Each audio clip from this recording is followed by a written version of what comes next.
સૌથી વધુ હિન્દુઓ, સુરતના હિન્દુઓ અહીં પીઝા ખાતા ને અહીં ઈંડા ખાય છે. સૌથી વધારે હિન્દુઓ આમલેટ ખાય છે. સૌથી વધારે હિન્દુઓ વ્યભિચારી છે. સૌથી આ બધા ફાર્મની અંદર પાર્ટીઓ નબળી થાય. મને નામ આવડે બાપુ, હું બોલી શકું એટલી તાકાત છે મારામાં. એ વ્યક્તિના નામ એ મને કાંઈ કરી શકે એમ નથી. મારી પાસે મસલ પાવર છે, માઇન્ડ પાવર છે. એ હિજડાઓની ફોજે રાષ્ટ્રને ખતરામાં મૂકી દીધું. સંપત્તિ કાંઈ ન થાય બાપુ, કોઈક મારીને લઈ જાય. અને પૈસા હાટું જીવાય? આ જીવન આજીવિકા માટે છે કે આ જીવન માટે છે? આજીવિકા માટે પૈસા કમાવા માટે જીવવાનું? કૂતરા ક્યાં કાંઈ મહેનત કરે છે? 12-15 વર્ષ દસ્તાવેજ વગરના મકાનમાં રહે છે અને જલસા કરીને મરી જાય છે. આપણે એમાં જ હોય તો પછી એમાં જોઈન્ટ થઈ જાવ. આમાં હું કામગીરી કરો?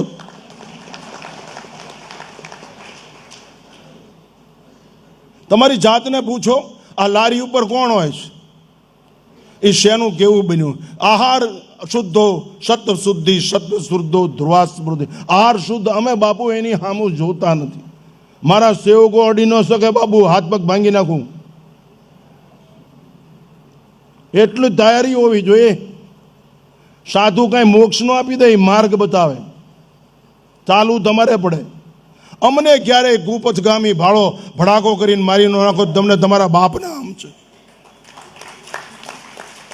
અમે રાષ્ટ્ર માટે સમર્પિત છીએ. અમારું જીવન વૈદિક સંસ્કૃતિ માટે સમર્પિત છે. અને રાત અને દિવસ રોજ 400 કિલોમીટરનો પ્રવાસ કરું છું. હું જ્યાં મહંત છું ત્યાં પેટીમાં 10 લાખ રૂપિયાનું ચિલર આવે છે. અત્યારે દિલ્હી સુધી કોઈ બોલે એવું નથી. અમે પૈસા ભેગા કરવા નહીં, અમે માનવ જાતનું, પ્રાણી માત્રનું ભલું કરવા માટે સાધુ થયા છે. પૈસા ભેગા કરવા માટે. પૈસા તો મારીને લઈ આવાય. જીવન પૈસા માટે નહીં, જીવન પ્રેમ માટે છે. પ્રેમ. Love is always one way. અપેક્ષા રહિત નિર્વ્યાજ પ્રેમ છે. તમને પ્રેમ તો કેસ કેમ થાય છૂટાછેડાના? અને હવે નવી ફેશન નીકળી, ભાઈબંધીમાં લગ્ન. એનું ઇંગ્લિશમાં કાંઈક છે ને, મને કાંઈ આવડતું.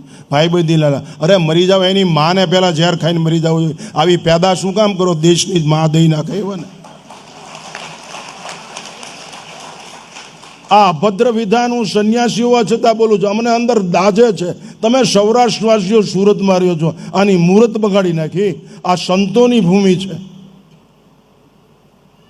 આ સૂર્યપુત્રી તાપ્તીનો કિનારો છે. તમને આ માટે પૈસા આપ્યા છે બ્રહ્માણી અને ઉમૈયામાએ? તમારી પાસે તાકાત નથી. તમારું ગ્રસ્તાશ્રમ છે કે હોટલ છે? તમારા ઘરની અંદર પ્રકાશ કેમ નથી? આ વીજળીનો પ્રકાશ નહીં, આચરણનો પ્રકાશ. દિવ્યતા, ભવ્યતા એની મેળે ઢસડાઈને આવશે બાપુ. અમે કાંઈ મહેનત નથી કરતા, ટોયસ્ટી જીવી છે. હું મોટામાં મોટી શૈક્ષણિક સંસ્થા ચલાવું છું બાપુ. અંદર અવાજ ન થઈ શકે, કોઈ અસામાજિક તત્વ કરી શકે નહીં. મારા આશ્રમનો ડેલો ખુલ્લો હોય ને, ન્યુસન્સ એ ડેલા સામું જોઈ શકે નહીં. એને ખબર જ હોય કે ઘરે આવીને મારશે. છે એવી છાપ, છે એવી ધાક તમારી પ્રજા ઉપર. તમારી પ્રજા તમને ગળચી દબીને મારી નાખે. રેસમાં હારી જાય, દારૂમાં હારી જાય, માંસમાં હારી જાય, મદિરામાં હારી જાય, વેશ્યાગમન હારી કરી જાય. તોય તમે એમ કહો કે બેટા સુધરી જા. અરે મરી જા. આવા આના કરતાં પથ્થર જન્મ્યો હોત તો કોઈક ગરીબ માણસની દિવાલમાં કામ આવે.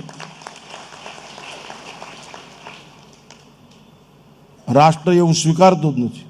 હમણે વાત સાંભળીને તમે, કીર્તન સાંભળ્યું, મનુષ્ય તું બડા માન, તું જો ચાહે પર્વત કો ભી ફોડ દે. માટે માતાઓને પહેલી નૈતિક ફરજ છે કે તમે તમારા ઉછેરમાં ફેર છે. ઉછેર સારો કરો. ઘરનું વાતાવરણ શબ્દથી ભરી દો, દિવ્ય શબ્દોથી. કીર્તન ગાઓ, ભજન ગાઓ. અરે ડોસી વગરનું ઘર શમશાનથી બેદ છે. અહીં વૃદ્ધાશ્રમ હોય, ડોસી જ અનુભવની ખાણ છે. એ જ પકડીને લઈ જશે. આ ખોડિયારમાં છે, આ ચાઉનમાં જો આ ચકલી રહી, જો કલુડી રહ્યું. પ્રકૃતિ સાથે તાદાત્મ્ય એ જ કેળવાવશે અને વિકૃતિને જન્મ નહીં આપવા દે. એ ડોસીની તાકાત. એ ડોસીને ઓટલે ખાવા નથી આપતા, કાઢી મૂકો. અમને બાવાને હાર પહેરાવીને, શાલ ઉઠાડીને, ભેટ પૂજાનું કવર આપી તમને મોક્ષ નહીં મળે. શું અમારા બાપનો ખજાનો છે? તારી માને પહેલાં પગે લાગ, તારી માનું પહેલાં ભલું કર. ધર્મ એને કહેવાય. આ તો મા બાપ ઓટલે બેઠા હોય અને અમારે અહીંયા ઓલા બાપુ આવ્યા, દોસ્ત કોઈના બાપની તાકાત નથી કે જે મા બાપથી વિમુખ થાય અને સુખ પ્રાપ્ત કરી લે. એવું કોઈ સંતો કહેતા હોય ને એને પાણો મારીને મારી નાખો. એવું બને જ નહીં. જેને જન્મ આપ્યો એ જન્મદાત્રી, એ પિતા, એને તમે ગણો નહીં. અને તમને દારૂની બોટલ ગમે, ગંજી બધાનું પનું ગમે. ગીતાના શ્લોકમાં શું ગાવા છે? રામાયણની ચોપાઈ, જે તમારું પરમ કલ્યાણ કરે એમ છે, જે મનુષ્ય ચરિતાર્થ કરી દે જીવનને, એવી ચોપાઈઓ છે. સજ્જનોનો સંગ કરો, નબળા માણસનો શું કામ સંગ કરવો છે? એને સુધારવા પ્રયત્ન કરો, એવું આચરણ કરો. મારી પાસે કેટલાય સાધુ એટલે ટર્મિનન્સ, ભાવનગર ટાઈમ, અહીંયાથી ટ્રેન પાછી. મારી પાસે કેટલાય ખૂની માણસો આવે. એક વખત તો 21 ખૂન કરેલો માણસ આવ્યો. આ એરિયાના માણસ હશે તો કદાચ એને દુઃખ થાય. દારૂડિયા આવે, જુગારી આવે, અમે એને સુધારવા પ્રયત્ન કરી, ધક્કો નથી મારતા, દરવાજા બંધ નથી કરતા. ટર્મિનન્સ સંત એ ટર્મિનન્સ પોઈન્ટ છે. અમે તમે અહીંથી કંઈક લઈને જજો, બાપુ ભારે હારે બોલ્યા, એમ કાંઈ કલ્યાણ નહીં થઈ જાય. અમલ હશે તો જીવન નિર્મલ થશે. હું એકવાર એક કાઠી દરબારને અહીંયા બેઠો તો, સારું ગુંડલામણે, વલ્કુભાઈ ખુમાણ, મને બાપુ એક લીટીમાં અમારો ડાયરો સમજી જાય એવું કહો. મેં કીધું કહુંબો ખરલમાં રહી જાય નહીં, એને મીઠો કરજો. આ એકદમ તળપદ સાહેબ સમજી જાય, કારણ કે એનો એ સંસ્કાર છે. તો તમે અમે બોલીએ એનો અમલ કરજો. અમને ન માનો તો કાંઈ નહીં, ઋષિઓના શબ્દોનો સ્વીકાર કરો, નહીંતર તમારો શિકાર થઈ જશે. મનુષ્ય તરીકેનો અધિકાર ગુમાવી બેસશો. કરો. છોકરું થનગનાટ વાળું હોવું જોઈએ, છોકરું ઉમંગ વાળું હોવું જોઈએ, છોકરું નાચતું કૂદતું હોવું જોઈએ. છોકરાને એવી તૈયાર કરો ઘોડિયામાં બીક બગતાવાનું ગુજરું આમ, એ નહીં. જેની માં બાથરૂમમાં વંદો ભાડ્યા પછી, ગરોળી ભર્યા પછી નાવા ન જાય, એની માં શું મોજ મારે, એ શું કરી દેતી હતી? તમારી દીકરીને કયો પર્સમાં છરી રાખે, લિપસ્ટિકની બોટલ ન રહે તો કાંઈ નહીં, છરી રાખે અને કાતિલને પહેલાં ભરાવીને મારી નાખે. પરિણામ જે આવવું એ આવે. દેશ બચશે તો જ. આપણે કાંઈ ન કરાય. રણછોડને કંઈ લે, દૂધ લે, બા કે એ શેરીમાં કૂતરા કરડે, આળા મરી જાઓ ને આવા હું કામ પેદા કરી. અમે કૂતરા શું મોતથી નથી. આ છાતી ઉપર કેટલી વાર 303 આવી ગઈ, ગોળીઓના ઘા છે, છરીઓના ઘા છે. બાપુ આ દેશની 52 સ્ત્રીઓ દીકરીઓને આ ખંભે બચાવેલી છે મુસલમાનના હાથમાંથી, જાનના જોખમે. અમે તમારી સામે હોશિયારી નથી. અમે કોલેજમાં ભણતા, અમારી પાસે કોઈ દીકરી આવીને ઊભી રહી જાય, કોઈના બાપની તાકાત નથી કે એનું નામ લઈ શકે. ઘરે જઈને મારી નાખી. મારી એમ નહીં, મારી નાખી. અમને જેલ આ ભૂમિની અને આ મહેલ આ ભૂમિના અમારા માટે સમાન છે. જો રાષ્ટ્ર બચતું હોય તો ફાંસીનો મંચ મજૂર છે. મોક્ષ ન મળે તો કાંઈ નહીં, અમને ભલે ફાંસી મળે. અમે આ રાષ્ટ્રની વિચારધારા ઉપર ફિદા છીએ, ફના છીએ. અમારું ગાંડપણ જ આ રાષ્ટ્રની વિચારધારા ઉપર ફના જ ફિદા છે. માટે માતાઓએ ધ્યાન રાખવાની જરૂર છે. બાળકોનો ઉછેર જ એવી કરો. ડોસીને ઘરમાં રહેવા દો, એ મંદિરે લઈ જશે, એ પ્રકૃતિ સાથે થાય. આ તો કંઈ ડોસી ગમે જ નહીં. ડોસીનો ગમે, રાંધવું ન ગમે. અત્યારની બાઈઓને લાપસીક રોટલા આવડતા નહીં, શું આવડે? પીઝા ને બર્ગર ખાઈને ગરડીઓ થઈ ગઈ, એ શું ગમે કરે? પાણીપુરી ખાઈને મરી ગઈ, શું કરે?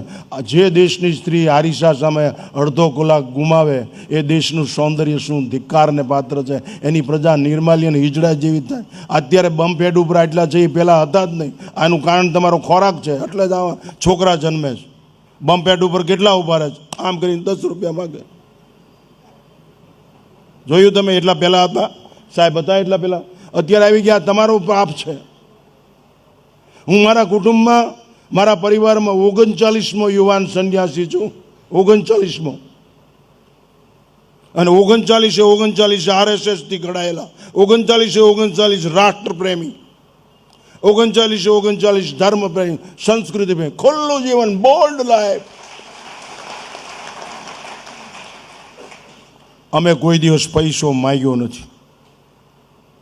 અમે કોઈ દિવસ ભંગાર વસ્તુ ખાધી નથી.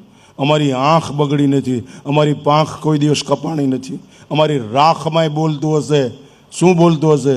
પરમ વૈ ભવન ને તુમે તત્વ રાષ્ટ્રમ, આ બોલતું હશે. નમસ્તે સદા વત્સલે માતૃભૂમે, આ ન ઇદમ મમ ઇદમ રાષ્ટ્રાય સ્વાહા, રાષ્ટ્રને સમર્પિત છે. તમારી પ્રજાને શીખડાવો. તન તંદુરસ્ત, મન સ્વચ્છ, વિચારોની પવિત્રતા, સત્કર્મનો પ્રવાહ વયા જ કરે. સત્કર્મ એ જ આશીર્વાદ. સૂત્રકાર એમ કહે છે સત્કર્મ સ્વયમેવ આશિસ્ત. માટે ધન્યો ગ્રસ્થાશ્રમો, માતાઓની નૈતિક ફરજ છે. ઘરને દિવ્ય બનાવો, ઘરને મંદિર બનાવો. ભૌતિકતા એની મેળે ઢસડાઈને આવશે. પૈસા મારીને લઈ આવે. પરિવાર કહું, નારી ચોકડી ઉભા રહ્યો, ઘડીકમાં પૈસાદાર થઈ જાઓ. હીરા ઘસું પડીકું ઠોકી લ્યો, 10 લાખનું 10,000માં વેચી દો તો આપણા બાપનું શું જાય? આપણે બધો નફો જ છે ને.